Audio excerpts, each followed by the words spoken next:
Welcome back to the Pittsburgh Sporting News videocast. And guys, guess what? Some great news. Football is finally here. Yes, we've been waiting for this day forever.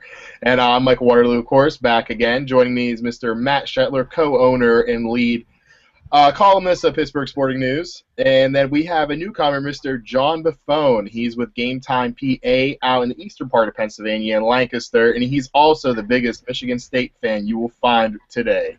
Gentlemen, how we doing? Doing great, Mike. Good to be back on a Sunday. Go Ducks. You got to be pretty happy today. John must not be so happy, but yes, good night of college football, and good to see the NFL back today. Absolutely. And John, I hope you're not taking that loss too hard. I know, you had a little wager on the Spartans. Let me clarify something, Mike. I am not a Michigan State fan, nor have I ever been, and I could not be farther from that after today because all they had to do was not jump off sides. All they had to do was let Oregon kick the field goal, they cover the spread, everything's fine. But no, we have to over-anticipate a snap for a field goal that's meaningless and let Oregon score, and all of a sudden it all breaks loose. So to be honest, I hated Sparty to begin with, and now it's getting into the seventh circle of hell realm now. That's where it's going. He's your Eric Decker from January, but he's your Eric Decker now, correct? Anything that is associated with Eric Decker is automatically not in my is not in good favor with me.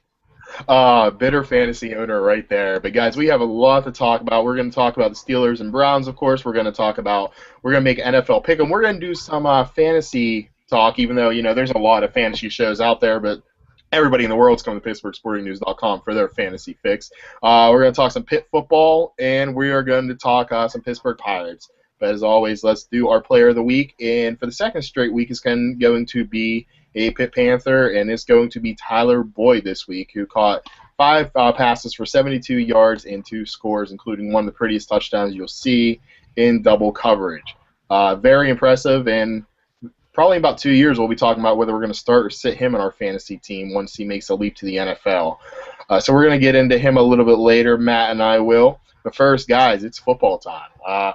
Steelers, Browns kicks off in, about 2 hours? I'm not good at math, but I think it's about 2 hours there.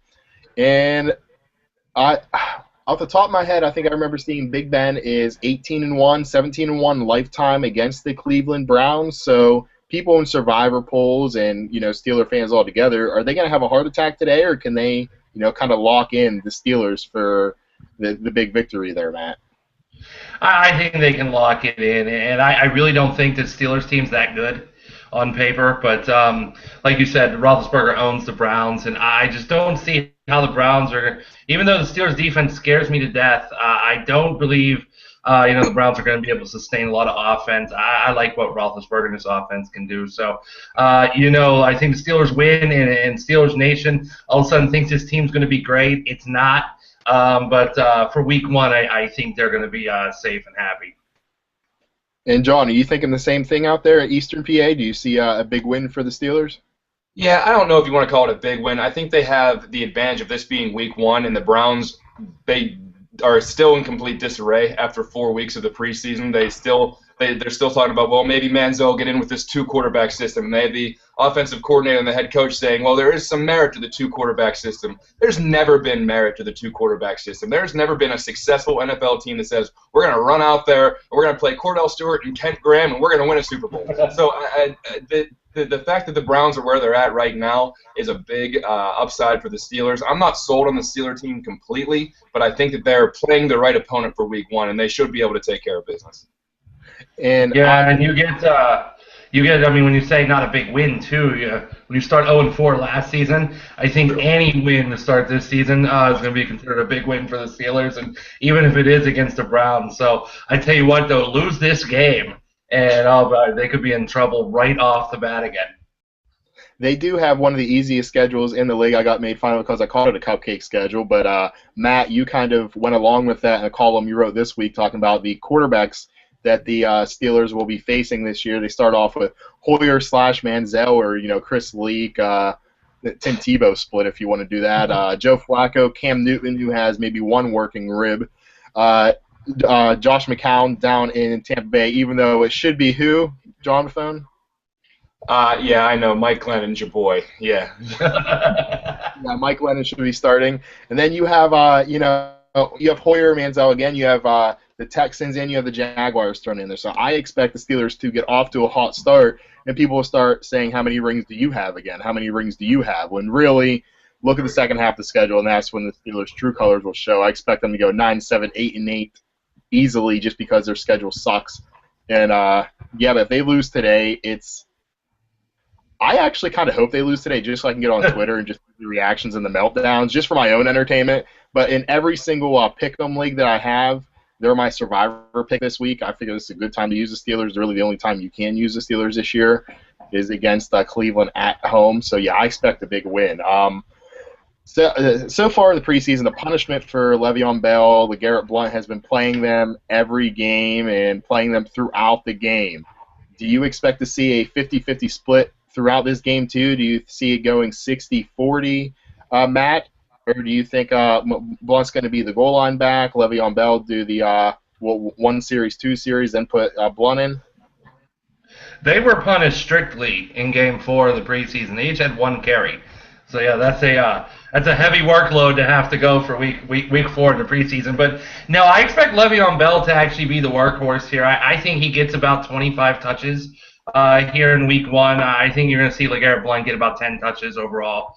So, but if you want to go percentages, I think I'll call it 65-35, maybe 70-30. But I really look for Le'Veon Bell to be the Steelers' workhorse, at least early and often. And maybe if he gets tired in the middle of the season, you might see Blunt's workload pick up a little bit. But if I'm a fantasy owner, I'm really looking at Bell in this game too, because I really do think he's going to touch the ball 25 to 28 times, and I think he's going to be pretty productive today. And Matt, correct me if I'm wrong, but I think it was you on this podcast before, along with Alex Kazora, a few other guys, Penline maybe, Gar, talking about I don't like Le'Veon Bell, and I don't care if he goes smokes 10 blunts a day. That has nothing to do with it. I think he's the next Trent Richardson. If you look at his numbers last year, it was just all based off volume, and he averaged 3.6 yards per carry. I don't think he's that good of a running back, and I think that's one reason they brought in LeGarrette Blount as well as his workload at Michigan State. John, are you in that camp too, or do you think Le'Veon Bell could be that feature back, that franchise back, if there is such a thing anymore in the NFL? Well, I mean, I kind of go back to what they were thinking about Rashard Mendenhall at one point, where they thought he was going to be the next big feature back because of what you said, the volume of it all. And to go back to the original question, do I think he's going to get the majority of the touches? I do, because I think that they're going to react to how the drives are progressing. In the Steelers, they said they want to get up into this fast pace, a little bit of no-huddle stuff. Well, there's no time to substitute running backs if they're going to continue that fast pace, no-huddle stuff. So Bell's going to have to stay in there. And I don't know if Blunt's the guy that you want in there for a no-huddle offense, because I think that he's kind of the guy that would wear down if he had to stay on the field for 3 or 4 plays. So I do think he's going to get a lot of touches. He's going to get the ball a lot, but to go on your comparison of Trent Richardson, I can see that, because I think that 2 or 3 years you're gonna say, wow, this guy's doing fantastic. Look how many yards he got. Look how many receptions he has. And then there's the possibility for a fall off there. So, but I'm not going to throw him completely out of the way. But I think that there's the real possibility for that. Yeah, I think that Bell will get most of the carries. Blunt's only getting it in there whenever you need somebody to punch it in from the goal line. No one saw what I did there? Okay. I was going back 4 years ago when he punched a Boise State guy in the face. So not all of us are Oregon savvy, Mike. What was that? We're not always Oregon savvy as you. You have to be. Whenever you win like that and cost people like John Buffone money, you have to be Oregon savvy. Matt, in the slot for the Steelers, Lance Moore is not going to play. Do you think that who do you think is going to fill that role? Do you think it's Darius Hayward-Bay? Do you think they're going to slide Wheaton into the slot? Or is it going to be a surprise? I think you're going to see Justin Brown in that role a lot today.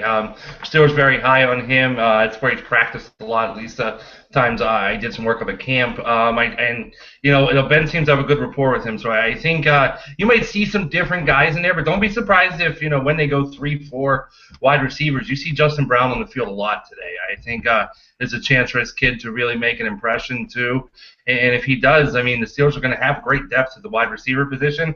I won't say actually great depth; they'll have depth. I mean some of these guys have to step up.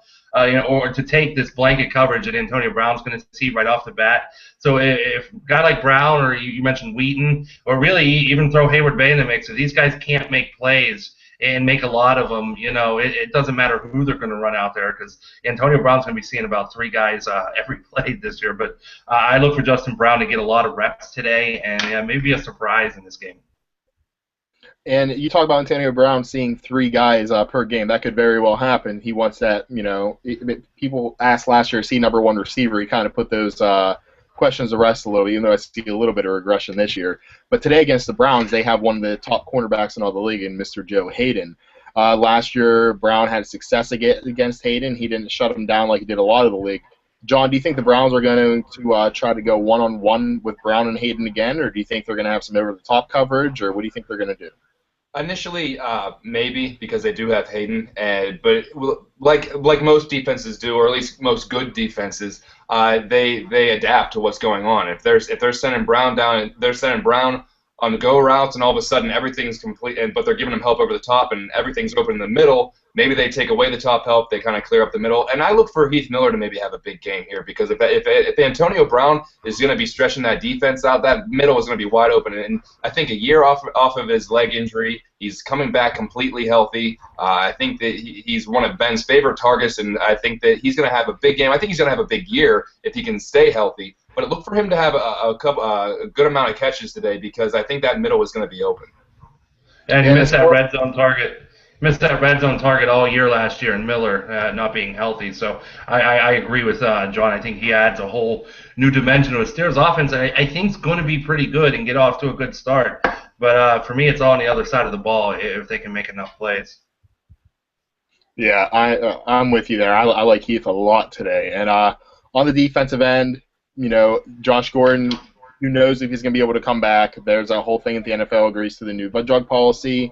His and Wes Welker suspensions could be reduced, but we know for sure he will not be playing today. So are the Steelers going to try to put 8 in the box and shut down Ben Tate, Terrence West, Isaiah Crowell? If Money Manziel gets in there, they're going to try to shut down him in the read option, or are they going to try to focus on Jordan Cameron, Andrew Hawkins, and Miles Austin if he has any working hamstrings? To me, I think the Steelers' main focus is going to be shutting down Ben Tate and Jordan Cameron. If you do that, you don't have to worry about much else. What say you, Matt? I agree, but similar to what John had said with the offense, I think you'll see how the game goes on how the Steelers treat this, and I think you'll see some different things at different times. For me, if you can't get pressure on a guy like Brian Hoyer can still pick the Steelers secondary apart. So I think they're still going to have to get off the quarterback, get after the quarterback. The Steelers, you brought up all those quarterbacks earlier, and I think every one of them can have success on this Steelers secondary if they don't start getting more pressure on the quarterback than they have the last 3 years. When you think about it, the last time they really had success getting after a quarterback was the year they went to the Super Bowl and lost to Green Bay. So you're going to have to see more pressure. And guys like Jarvis Jones, Shazier on the inside, all these young pass rushers now are going to have to step up and get to the quarterback. Or, it wouldn't surprise me if a guy like Hoyer has a big day against them. So for me, it's all pass rush. And John, if you're Dick LeBeau, I know he's maybe about 80 years older than you. What's your game plan going into this game against the Browns? I think the game plan should be pretty simple, and it's something that I never thought I would have to say. Make Brian Hoyer beat you. And if he does, then you need to do some serious revamping on the defense if Brian Hoyer is the one that's really, taking it to you. Because if you can stop the run game, this guy looked rattled in the preseason. I watched a couple of Browns preseason games, and all they wanted to do was hand the starting job to Brian Hoyer. I think that's what they wanted to do from the beginning. But all of a sudden, he wasn't making any throws. He wasn't the guy who was winning last year. He wasn't doing anything. So even if it is a struggling secondary and they're not getting great pressure on him, this guy sometimes can't make the throws that are wide open. So I think that if you can take away Ben Tate and you can go ahead and take away their run game, and all of a sudden it's Brian Hoyer or bust, I'm going to take the defense every time with that, even if it is an unproven Steelers defense at this point. And one of those defenders actually just got extended last night. We have the news on Pittsburgh Sporting News. Cornerback Cortez Allen, 4-year, $26 million extension. A little confusion. You see Ed Bouchette, Mark Caboli put out there 5 years. In addition to 2014, you add the 4 years onto that. So, and that's just a 5-year contract, but a 4-year extension for everybody who was just trolling last night on the Hall of Famer, may I add, Ed Bouchette, a man who's very, very, very good at his job. Now, Matt, I'll just put it like this. Come maybe midway through the first quarter, second series, whatever it may be when the Browns take the ball, do you expect Johnny Manziel to take that field at all? And if so, do you think the Steelers have game plan for it this week? I'll answer the second part first. I think they do have a game plan for him. I don't think you see much of Manziel, if anything at all, and nor do I think you should. I mean, if I'm the Browns and I have this young quarterback, I don't want to throw him in that game coming off the bench, running gimmick plays. When I play Manziel, I want him to be the starter, be ready as a starter. But this is the Browns. I do think we will see him a little bit today. And if it's a close game, maybe you do some of the read option stuff with him, but I don't think you see him early. I think maybe later in the game or stuff. But, I mean, you can make a case, get his feet wet, get him out there right away. But in the end, I think they're going to stick with Brian Hoyer for most of this game, and we'll see what happens. But, yeah, I think the Steelers will be ready for Manziel, but I don't think they'll see a lot of him. And, John, how would it compare to Tim Tebow hitting Demaryius Thomas on the slant pattern for an 80-yard touchdown to beat the Pittsburgh Steelers in the playoffs if Money Manziel comes in, fourth quarter, Browns down by 4, and he connects with Andrew Hawkins on a go route to beat the Pittsburgh Steelers opening day 2014? That's a nice fantasy you have, Mike. But I think it'd do wonders for the rivalry, because I think the Browns and Steelers are looking for something to maybe rekindle this, because it's been so boring for the past 15 years. But I don't think you're going to see Manziel. As Matt kind of said in a nice way, the Browns are a tire fire, so they might throw him in. But if you have a quarterback, you have a starter and you play him. You don't say, well, we might throw another guy in, because why kill this guy's confidence? Throw another guy in. He plays bad. Go back to the original guy. I mean, if you have a starter, you start him. If you want Manziel in there, you say he's the starter, you start him. You don't say, well, we're gonna do this whole thing where we might use Manziel on some special packages. Look what happened whenever Donovan McNabb was in. Mike, you should know this better than anybody. McNabb's in there, and all of a sudden they bring in Michael Vick. Well, we might use Vick on some, wildcat formations. That'll be fun. That'll be great. That'll take us to the playoffs. And look what happened. All it did was take off McNabb. He went in the tank. And the same thing's going to happen to Hoyer. Well, you gave me this starting job. Well, except for Manziel, whenever he comes on, he's the starter. So, I mean, have the starter. Let him play his game, whether it's Manziel or Hoyer, and stick with it. Don't Cleveland this up. Don't Cleveland this up. All right, before we get off the Steelers-Browns for now, I want to ask you each one offensive player, one defensive player you're going to keep an eye on, and your score prediction. So since I kind of threw you on the spot there, I'll kind of go first to give you guys some time to think, even though I'm on the spot myself since I just came up with the question. I'm going to go with, even though I said one player, I'm going to go with Marquise Pouncey and David DeCastro. I want to see how they work together on that offensive line. Big thing to watch for me. On defensive, Ryan Shazier, he's my defensive rookie of the year. I want to see him from the get-go start in this LeBeau scheme, see how he handles it. And the final score, I'm going to go with the Steelers 24 and the Browns 13. Matt? Offensively, I want to see what Marcus Wheaton can do, opposite Antonio Brown. I think he's my really X factor for this offense. So I want to see if Wheaton can make some plays in this passing game. Defensively, I'm looking at Jarvis Jones, starting in his second year in the league. A lot of high expectations last year, 1 sack. I mean, I think he played a little bit better than a lot of people give him credit for, but he has to be a difference maker, I think, in this defense. So I'm looking at Wheaton, I'm looking at Jones, and I got the Steelers 27-17 in this game. All right, John? No, I talked a little bit about him earlier, and I'm going to stick with Heath Miller because I want to see how well he comes back. Because from someone who's had leg injuries and has an ACL tear, you're not really back to normal for a year. You can come back and play, and not everyone's, you have the freaks like Adrian Peterson who come back and do what they do, but usually it takes about a year before you're really back to where you're at. So I'm interested to see what Heath Miller's going to do and how he's going to actually enhance this offense that they're trying to pull off. On the defense, I'm not picking one person. I'm picking the entire secondary, because if they get torched by the Browns today, I don't want to know what Drew Brees does to them later in the year, and even some of the other quarterbacks they have to play. So if they struggle, I'm picking the whole secondary. If they struggle against Cleveland today, it might be a long season. And I'm gonna still say the Steelers win today. I'm gonna give them 20 points, and I'll say the Browns maybe scrounge together. Maybe they scrounge together 9. Maybe they get 3 field goals, so they lose 20-9. But I'm going to say the Steelers. And I thought I broke the rules by selecting Pouncey and DeCastro. You selected them. All right.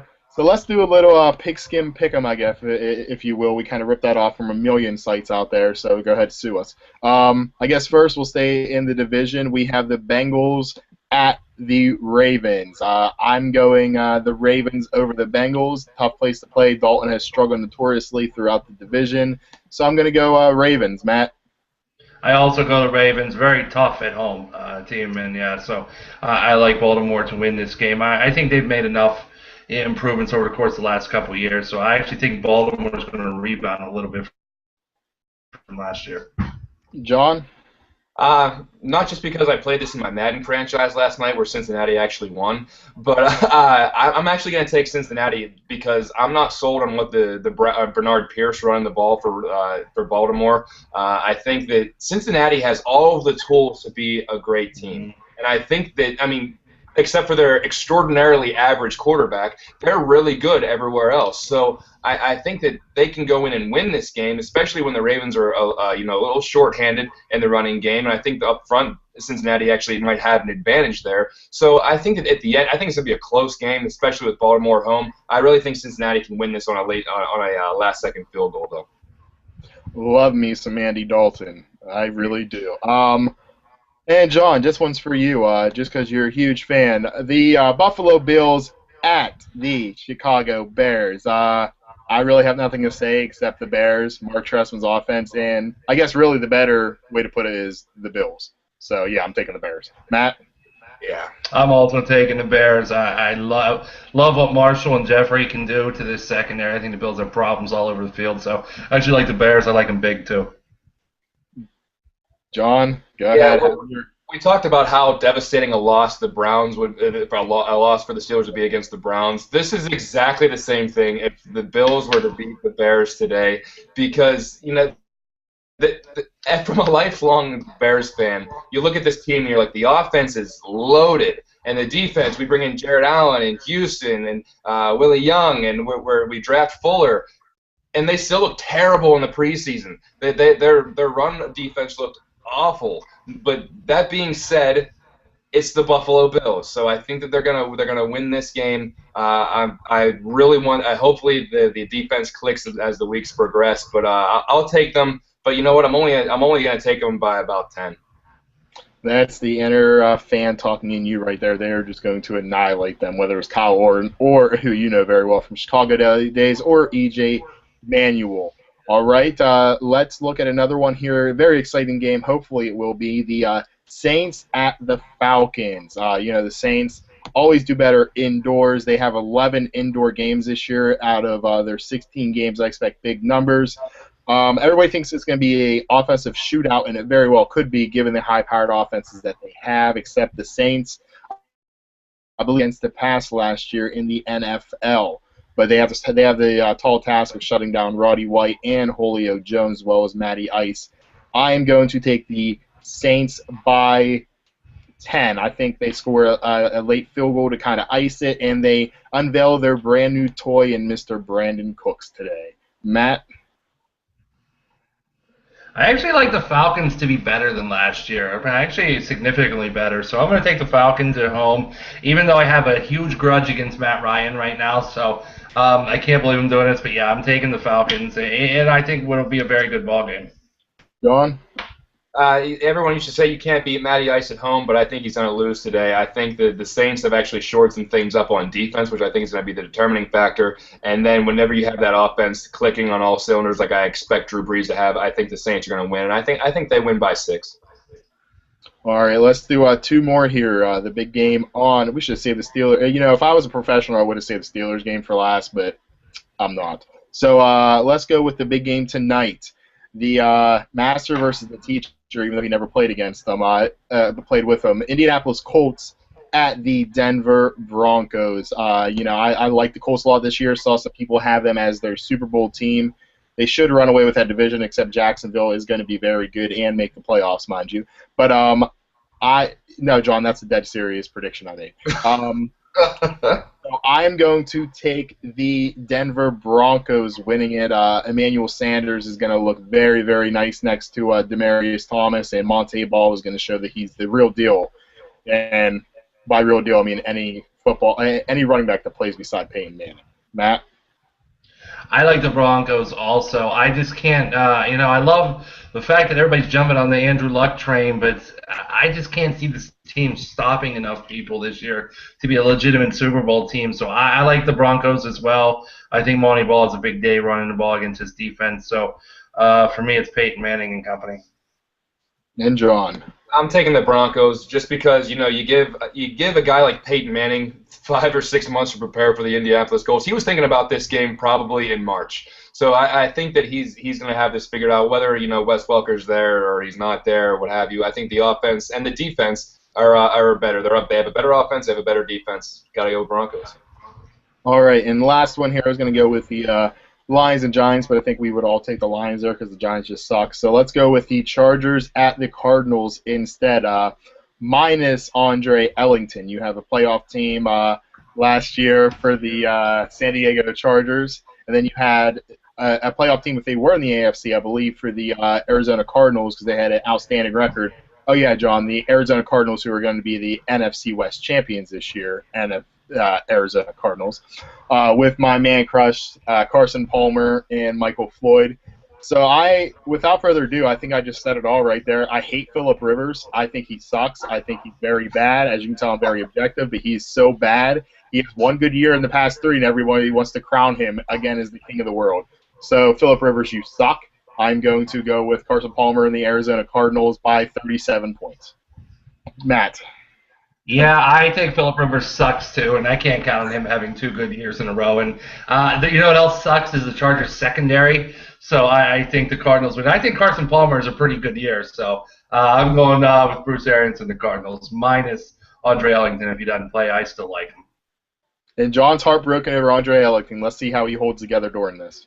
You know what? If we talk fantasy, I have a whole little thing I want to talk about Andre Ellington. So I'll save that. I'm going to save that for later, I think. But I'm gonna take the Cardinals in this too because I think that they have a lot of weapons throwing the ball. I think Bruce Arians wants to just toss the ball a little bit with Carson Palmer for whatever it's worth. And but I think that they are going to overpower San Diego. They're going to win this game. And do you think Phillip Rivers sucks? That's what I need to know.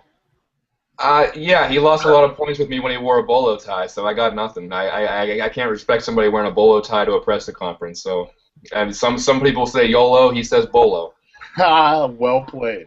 And we're going to transition into some fantasy talk, and maybe the biggest news is Andre Ellington maybe not playing. He could be out 3 to 4 weeks. He could play 3 to 4 snaps tomorrow. He could play 3 to 4 quarters.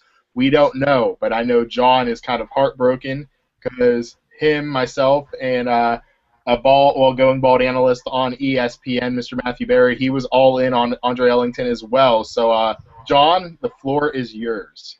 You know what? I was so excited about Andre Ellington because if you're looking at a draft, you're picking a guy because of a lot of the times his role, not necessarily how good he is. And Andre Ellington was being described as a 3-down back, not running the ball in between the tackles 3 times, but getting to touch the ball 3 times, whether it's running it once, a swing pass, or a screen pass. He was going to touch the ball a lot this year. And now, all of a sudden, he's hurt before the season even starts. So, I mean, all of a sudden people are running out to get Jonathan Dwyer, who can't catch a cold, and he's one Bobco away from being a bakery. So I can't be sold on Jonathan Dwyer necessarily. So I think if you have Andre Ellington today, you got to find somebody else. I've got Pierre Thomas. I gotta go with him.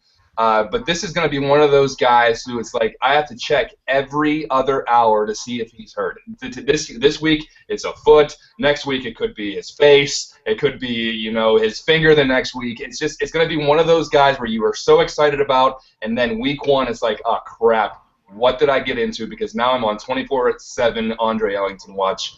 I don't want to say I regret the pick because I think he can be great, but it definitely didn't get off to the start that I wanted to do. Now, I just saw right here, Jason Lockenfor of CBS said on Ellington's available for tomorrow. John, this could help you. It's a stretch to see Ellington. So you're going with the PT Cruiser. Pierre Thomas, who I absolutely love as well. Darren Sproles' role, him and Brandon Cook's going to combine for 140 targets this year. Or even more because Cook's going to play in the slot some. So I'll say 170 targets. Yeah, I just gave 30 more. What you going to do about it? 170 targets for Thomas and Cooks. Mark it down here. I cannot wait for it to happen.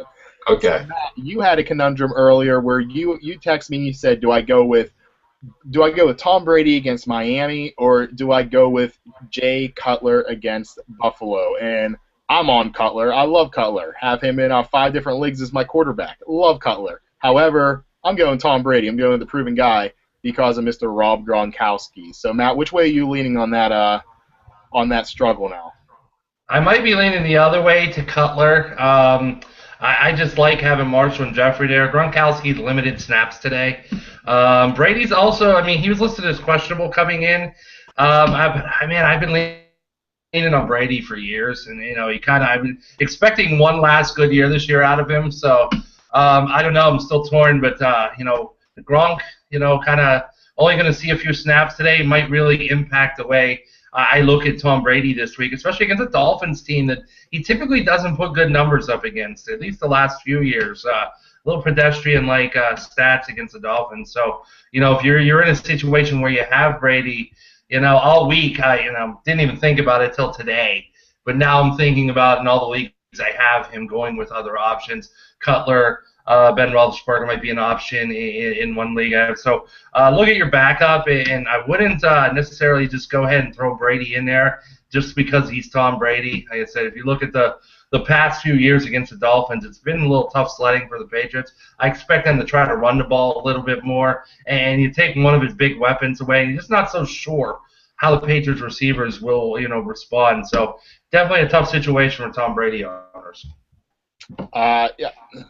Rob Gronkowski will be limited, but the way I look at it, say he plays 10 snaps, half of them are going to come in the red zone.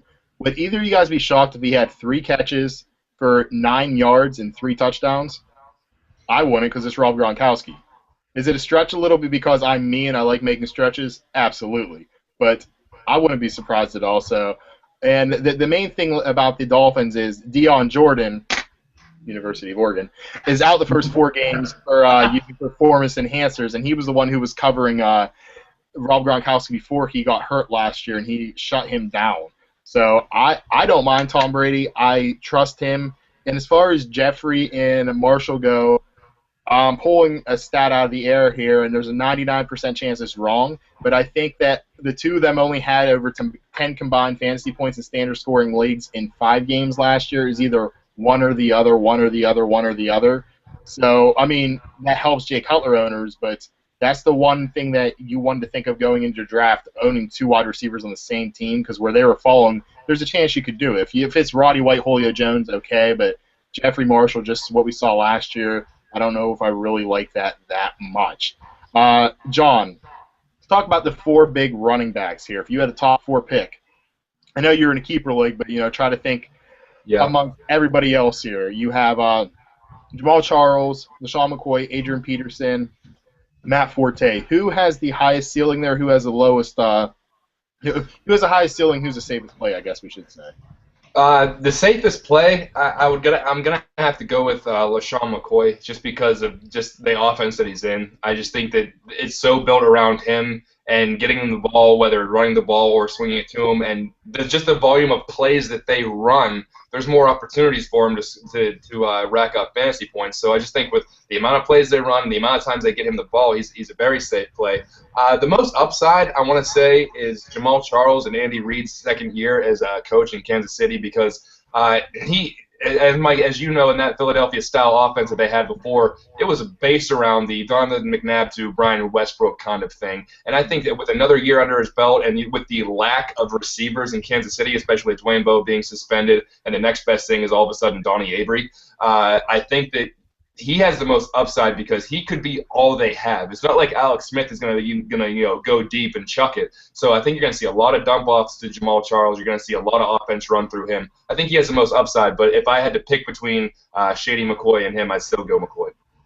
Hey, John, I want to ask you another question before I go over to Matt. I know that you've been high on Bishop Sankey all offseason because the opportunity he had, the former Huskies, going to be going to the Titans. And, Ken Wisenhunt, the new coach there, I think it's kind of like the Brian Hoyer thing. They wanted him to get the job. They wanted just to hand it to him. Like, listen, we have Sean Green, who had 30 knee surgeries over the past 4 months. And then you also have Dexter McCluster coming over from Kansas City. But he is struggling there, it seems, to pick up the playbook, to pass protect. Looks like it might be a three-headed monster there. Do you still recommend Sankey owners to start him? Do you think he's one of the guys that you stash until he does take over that opportunity? I think you only need about 1 week to stash him and then see, because, like you said, Sean Green right now is being put together with paper clips and bubble gum. Dexter McCluster, I think what they want to use him for is mainly as a slot receiver, because I think that's where he's the most dangerous, and I think that's what the Titans think as well. They want McCluster to be out there. They want Sankey to be the guy. They really, really want him to be the guy. And I think for a number of reasons, he's going to get those opportunities this year. He's going to get a lot of opportunities to run the ball, get a lot of opportunities to catch the ball. Whether he, knows an X from an O or knows anything about the playbook, they're going to throw him in because they're just going to give him the ball and say, go ahead and run. So I think you want to see what they do week one. And if he gets a fair amount of carries and he performs relatively well, they're going to keep expanding his role throughout the season, because I think ultimately they want him to be the guy, McCluster to be out there in the slot, and they want Sean Green to maybe just run it in from 3 or 4 yards whenever they're down inside the 10-yard line. So I think you need about 1 week to see what the Titans are going to try to do. And Matt, let me ask you about an interesting name here. Cam Newton, for his since he's been in the league, he's been a top 6 quarterback every single year. Yet this year you see him falling further and further and further. There's the rib injury. There's some other concerns there with the offensive line being made of, I guess I'll steal John's paper clips and bubble gum there, if you will, if that's okay there, John. The off-season ankle surgery, and the fact that no wide receiver has ever caught a touchdown pass from him on that roster. So, Matt, what's your thoughts on Cam Newton? Think he can overcome the odds and repeat, or is he kind of a flame out to you? Well, short term, it looks like he's not going against Tampa Bay now. So if you have any Carolina Panthers in your lineup, get them out, because I don't trust Derek Anderson at all. Long term, it hurts because I have Newton in one league. I've had him since his rookie year and kind of been leaning on him. But, yeah, I'm not as high on him this year. I think a guy like Kelvin Benjamin could have a surprisingly big year. But, I mean, you got Jericho Cotchery on the other side. You just don't have much. But you know what? They really didn't have much anyway. I mean, the Brandon LaFell, Steve Smith combo exactly wasn't scary in there. I look for, Greg Olsen to possibly have a good year with Newton. I don't think you're going to see big rushing stats out of him, but I think he'll do enough to be maybe on the fringe of a top 10 quarterback this year, barring he's healthy all year. I think the one thing that can prevent that's that leaky offensive line you brought up, but we'll see. You just don't know what you're going to get from the running game. I just don't, I'd like to see that go-to guy, which I think Kelvin Benjamin can become. But, if I'm a Newton owner, similar to what I was talking about Brady earlier, I would look for, to back him up with a decent, maybe top 15 type quarterback, because right now he's a little bit scary heading into the season. But, if he does get healthy, he's talented enough to, to continue to have big years. But, yeah, I'm a little nervous about Cam right now. In a second, I'm going to ask you guys about your two man crushes in fantasy, the guys that you just are so excited to see what they can do, break out. You just cannot wait to watch them. But first, while I let you guys think about that, John, is Eddie Lacy a guy that right now that you go after and you try to buy low on, that you just say, okay, hey, he has this concussion, maybe I can get him for a little bit cheaper than what he's really worth, like a first rounder, second rounder. Is that a move that you're making, or are you kind of concerned with his injury history? Yeah, I look at the injury history, and I should have been smarter when thinking about that with Ellington as well. This is a guy that now has 2 concussions in the past 6-7 months. He was a little dinged up last year.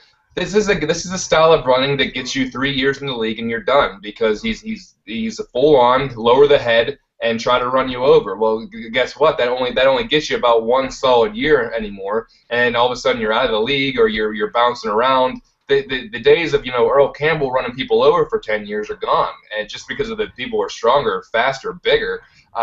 This is a guy who they want to be the feature back for a long time in Green Bay, but he's the kind of guy who has to change his style, or he's only going to average 5 or 6 games a year, and he's gonna be out of the league in 2 or 3 years. All right. I totally agree, by the way. I'm staying away from Lacy in every single draft. I do not like him. I hate sophomore running backs, first off. But I loved Andre Ellington, so it's a total hypocrite there. But, yeah, I did not like Eddie Lacy. Matt Shetler, who are the couple players you're really looking forward to watching this year when it comes to a fantasy aspect? Well, go figure, both are sophomores. And there's Monty Ball. I look to see what Monty Ball can do in this Denver offense. Like, I grabbed him in every league last year just to stash him, and as soon as I saw Marino sign with the Dolphins, I was all smiles. So I look to see what Monty Ball can do in this offense. I just think, even if he doesn't have a 1,200 to 1,400 type year, I think this guy can just get in the end zone a ton. So big guy there. And Patterson out in Minnesota. I think this guy can be a playmaker. Scares me right now with Matt Castle throwing in the ball, and Teddy Bridgewater might take some time to come along too. So quarterback situation's scary, but I think Patterson can be a big playmaker. So there, and then I'll throw a third one in there. I'll just keep my eye on the New England running back situation. Somebody eventually is going to have to be take the ball and run there. So Ridley, Vereen, any of these guys, I look for one of these guys to maybe come and have a big fantasy year. But Monty Ball, go Monty Ball. Yeah, we need to get off to a good start this week. So, yeah, he's my top guy. John, who are a couple guys you're looking forward to watching? I was super excited to see what Andre Ellington was going to do, but it doesn't look like I'm going to be able to do that this week. Once again, I'll play Homer a bit. I can't wait to see Alshon Jeffrey take his next progression in the Mark Trestman offense. I think Trestman came in at the perfect time in Jeffrey's career because his rookie year was struggling, but he was also in Lovie Smith's offense that consisted of closing your eyes and just see what happens. So I'm excited to see what Jeffrey does in his second year. Also, Kyle Rudolph in Minnesota. I know that everyone's talking about Norv Turner as the tight end whisperer or lack thereof, but I think that if he can stay healthy, he can turn into one of those elite running tight ends. And finally, I'm interested. I don't know if he's going to have a huge year, but I'm interested to see the progression of Carlos Hyde out in San Francisco because he is the heir apparent for Frank Gore. And he was playing with a lot of the ones during the preseason, and he was getting a lot of first-team reps in practice and the preseason. So, Frank Gore, 31 years old, he can't play forever. So I think that you're going to see a nice transition, maybe a handing of the torch this year with Carlos Hyde in San Francisco. I think that he's going to be a very coveted running back. Maybe not this year, but definitely in the years to come. Love Carlos Hyde. I think he's going to figure. I think if he gets the opportunity, yeah. I told somebody to start him over Jeremy Hill today. It's a very, very deep league, mind you. It's like a 20-team league, so he has to pick one of them. Yeah, so I said start Hyde over Hill. But to me, I'm very excited about Cordarrelle Patterson. I think he's going to be the one who benefits the most from Norv Turner's system there. Even though I do like Kyle Rudolph, I just don't think he'll be that elite tight end because I wasted so much time of my life researching that and trying to figure it out, even though I never came to a conclusion. But I think Patterson will be the one who benefits the most. Love Justin Hunter and Kendall Wright in Tennessee. I think Wright's poised to take a next step in year 3. I think he'll have similar to an Antonio Brown year that he had last year. I think Wright will have that this year. And Justin Hunter, people are calling him the next Alshon. I hate the phrase the next anything, but he has all the potential in the world. And along with him, I love me some Jake Locker as long as he is healthy. And some other guys I'm looking forward to watching this year are Ladarius Green. You'll get to see him Monday night because it looks like Antonio Gates will be limited or not play at all. Top 12 tight end right there if he plays like he's supposed to. And finally, my dark horse of the year is Isaiah Crowell, the third-string running back on the Cleveland Browns. Think he has all the potential in the world. Ben Tate cannot stay healthy at all, even though he's finally getting his opportunity, and people hate Ben Tate just because he can't stay healthy. He proved he couldn't behind Arian Foster. And Terrence West, they are high on him, but he hasn't really shown anything in preseason. So by week 12, Isaiah Crowell will be your starting running back for the Cleveland Browns. Remember that if you use the FAB money to save up some money for him at the end of the year, to go ahead and blow it all on him, because he will lead you to a fantasy championship. Him and Mike Glennon once he takes over the reins in Tampa Bay. So, John, I know you have to leave us. So, you have any parting words? I don't know if I can follow up a Mike Glennon shrine, but you know what? This is the most exciting day of the year for me. It's the first day of NFL football. It's the first day of fantasy football. And you know what? We are gluttons for punishment as sports fans, because 99% chance our fantasy teams are going to lose, not going to win a championship. 90% chance our favorite football team doesn't win the Super Bowl, and we're almost conceding the fact that we're going to be really disappointed at the end of the year, but we're really happy about that. So that says something about the sports culture, and I personally couldn't be happier about it. Thanks for having me on. It was a lot of fun, and hopefully we can do it again. Absolutely, John. We'll have you again. Thanks for joining us. Thank you. All right. And, Matt, let's get into some Pittsburgh Pirate talk and some Pitt talk as John leaves us. First, we have a question on our Facebook page, Pittsburgh Sporting News, and it is coming in from, as my page refreshes right now, Mr. Anthony Police, it looks like, Police, Police. Do you think the Pirates are going to trade Charlie Morton? Matt, I'll let you answer that first. I know he's been a hot topic over the past few months with his up-and-down season. No, Morton's not going anywhere. They just signed him in the offseason. And you know what? If you look at his peripherals, he really hasn't had a bad year. He's been a bad luck pitcher. He's been a little worse. I'll give you that, maybe the last 4 or 5 starts before the injury. But, a little bit after the All-Star break, a guy pitching to ERA a little bit over 3. He fits what the Pirates want to do, and that's throw ground balls. And is there any more frustrating pitcher in the major leagues than Charlie Morton? Probably not. But if he gets, I just look at what he did against the Cardinals last year in the playoffs, and this guy has the talent, and I just don't see anybody really taking him off the Pirates' hands right now, which is also a big thing when you're talking trades. But no, I think they have confidence in Morton. I think he's going to have to eliminate that one bad inning to really play a big factor in this team next year. But, this guy's taking steps every year. By no means is he a top-of-the-rotation pitcher, but he's a very serviceable 4 or 5 starter on a major league team. Again, very frustrating, but, yeah, I don't see the Pirates moving him at all. Yeah. And you got to look at one other thing, too, Mike. You look at Volquez as a free agent. He's gone. Liriano is a free agent. He's likely gone. So they're going to need arms next year. So Morton's going to fit right in the middle of that rotation. Yeah, I agree. He's not going anywhere. He's one of those polarizing guys that exist for the Pirates. But, Anthony, we thank you very much for the question. And, Matt, let's talk about the Pirates a little bit before we get into some Pitt talk to round out the show. And the Pirates have been struggling lately. Of course, last week on the show with Andrew Barlow, our Steelers writer, we were chatting, and I said how, I get enjoyment out of watching people on Twitter. When they win 2 in a row, Pirates are going all the way. When they lose 2 in a row, the season's over. All the time, and it's been back and forth all year, because now yesterday, after they won the suspended game, and then they beat the Cubs when Frankie Liriano just looked magnificent, making us look stupid again, and Jay Hay again continued to perform well. The Pirates are right back in it again. So what do you have to say about this team, and is it possible that on Sunday, September 7th, we still don't know who these Pittsburgh Pirates are?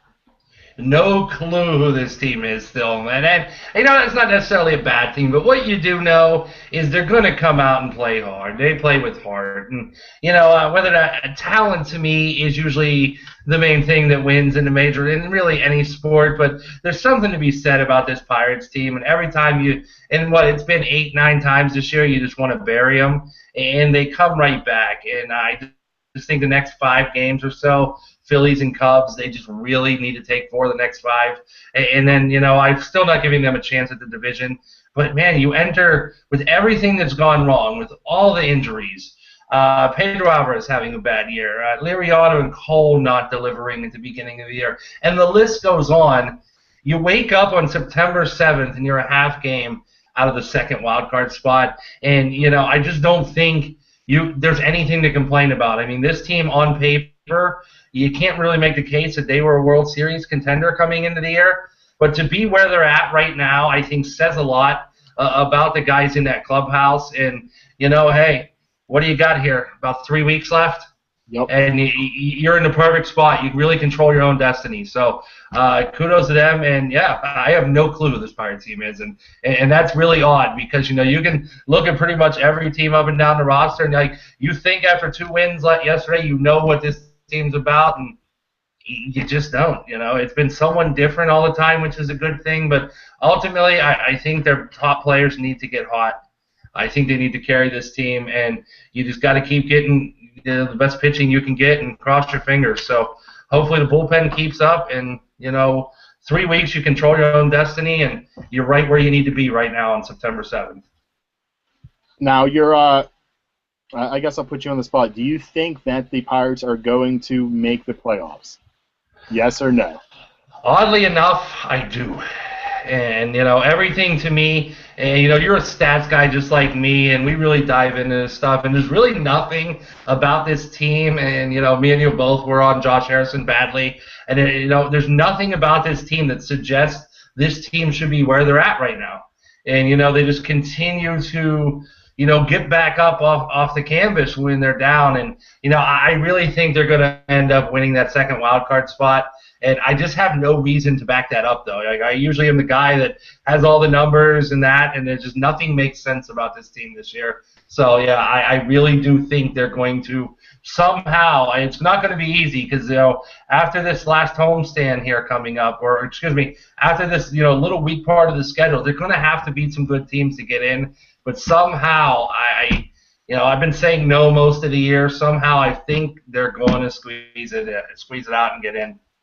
Wouldn't shock me if they would, but I'm sticking to what I've said all year. No, they don't perform. The division's horrible. People wouldn't say, oh, it's a bloodbath, the NL Central. No, the teams just aren't that good. No one wants to win that division. But the Cardinals are coming on. I'd like the Cardinals still to take it. I've been on the Brewers all year, but they're starting to fade in, and they have been fading in a very, very, very major way. But I don't know. I just don't see. See, I haven't.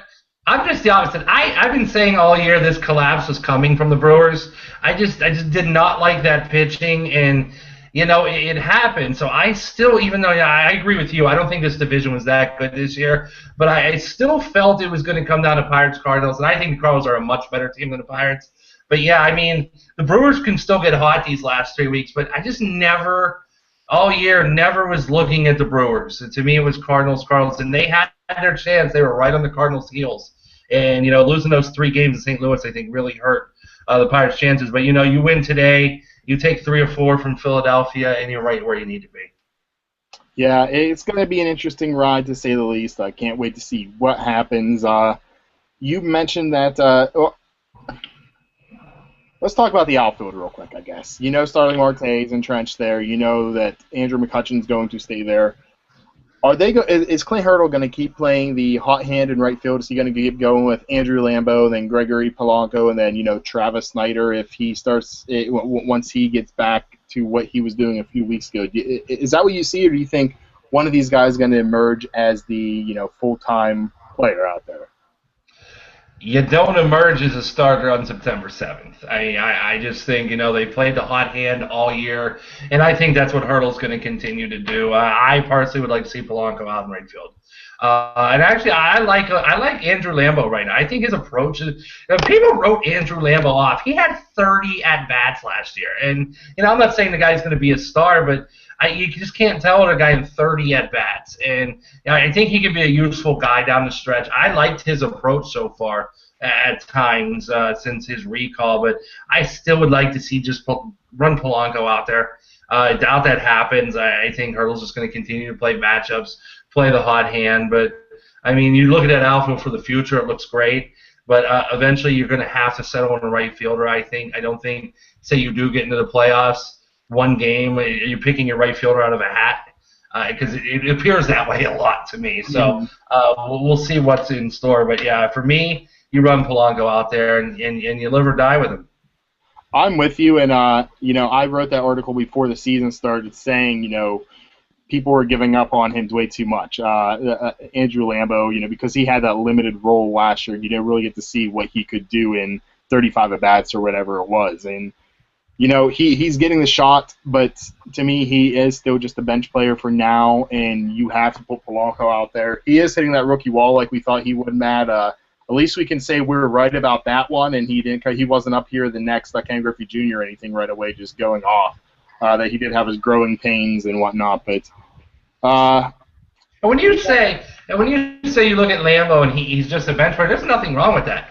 No, you need a good bench. You need a good bench to win, especially in the National League. And when you hit that stretch there, when you have to pinch hit Michael Martinez and Jason Nix and Brent Morel, Lambo strengthens that bench to me, and I think like I said, there's nothing wrong with that. I thought Schneider's been outstanding off the bench this year, so they're bench guys, especially in this Pirates team, they're a useful commodity. So I would like to see Lambo stick around next year, maybe as a fourth outfielder, back up first baseman kind of thing if he learns how to play the position. So I still think this guy has a future in the big leagues. It might not be as an everyday outfielder in this Pirates outfield, but I think Andrew Lambo can do some things. I do too, and we only have a couple minutes. I wish we could touch on Pitt more after their 2-0 start, but I know we have to get out of here at noon. We both have prior commitments we have to tend to. So really quick, Matt, give me your thoughts on Pitt starting 2-0. Is this kind of just what they're supposed to be doing? And how impressed are you with the team overall, but especially Wojtek, Connor, Boyd? Very impressed. I tell you, and you say what they're supposed to be doing. When you can't beat teams on a regular basis, I really don't know what they're supposed to be doing. They came out and they made a statement 2 weeks in a row. I don't care that they beat Delaware. I look at some of these other schools. Pitt has scheduled pretty good over the past couple of years. It just happens that they have a weak schedule this year. And what they did against Delaware, I haven't seen them look that good in maybe a decade. And yeah, it was against a crap team, but that's fine. But they come out the next week, and boy, they just line up and they can run the football at you against a pretty good defense. And James Conner, my next column on Tuesday is going to be about Pitt dropping the defensive experiment with James Conner. If you want to give this guy the ball like a workhorse, just make him a running back. They don't need him on the defensive end. He's just been outstanding. And you brought up Tyler Boyd. There's got to find more ways to get him the football. And I really liked what Chad Boydick did after the interception on Friday night. I thought he really composed himself pretty well, and he made plays when he had to. Rushed for almost 50 yards, threw it for, I think the final number is about 125 or so. And when you can run the football the way Pitt is right, it's only 2 games. But when you can run the football that way, you don't need your quarterback to have to go out and win the game for you. So I like where they're at. I still have some questions going forward, but FIU next week, Iowa, this team can put themselves in a pretty good spot really early to start the season. And Paul Chryst, he got his kind of players in now. You don't turn this around overnight. The Pitt is the youngest team in the nation, but he's got his kind of guys and guys that can make plays all over the field. So I like what he's done so far with this Pitt team. And, hey, we'll see going forward. They still have a lot more convincing to do for me, but I definitely like where they're at after 2 weeks. All right, and we are down to our final time here. It's time for the last words. Matt, you have something ready? Yeah, I do, and it's similar to what John did. Hey, enjoy week 1. Everybody's been waiting for this for a while. Your fantasy team, there's football, whether you watch the Red Zone, whether you watch just a Steeler game. Enjoy week 1. Football season's here. It's almost like a holiday, so I know I will be enjoying it, and I will be checking my fantasy teams and checking the scores, and I've been waiting for this day for a while. So, hey, kick back, read some Pittsburgh Sporting News analysis after the game, and just, hey, enjoy it. It's going to be a fun ride. We will have you covered. Be sure to check in there. And my final word, everybody's always so positive, so I have to be the negative one. Pittsburgh Pirates, you're an embarrassment for the whole autograph fiasco. I don't care what Colin Dunlap says. There's no reason for that. It's a little kid, and you're trying to charge money. I get it's for charity. But come on now. You can tell by the handwriting that's a little kid who wants an autograph for Neil Walker. Don't try to make his dad go ahead and have to pay this. I get there's autograph hounds, but you know what? There's some older guys who still like autographs. I have a Pokey Reese autograph ball sitting right here. favorite player ever. I have a signed ball from whenever I got to go meet the whole team back in 2000. We still collect these. I mean, it's not just from people trying to make money. I get that can be an issue, but you have to handle it better than that. It's an embarrassment to me, and I hope you make it right, and I hope that kid is able to get what he wants, and that's a Neil Walker autograph. So, yeah. Very well said, Michael Waterloo. Very well said. Thank you, sir. And we're even finishing a minute early, so thank you for tuning in for Matt Shetler. I'm Michael Waterloo. Enjoy football, guys. Take care.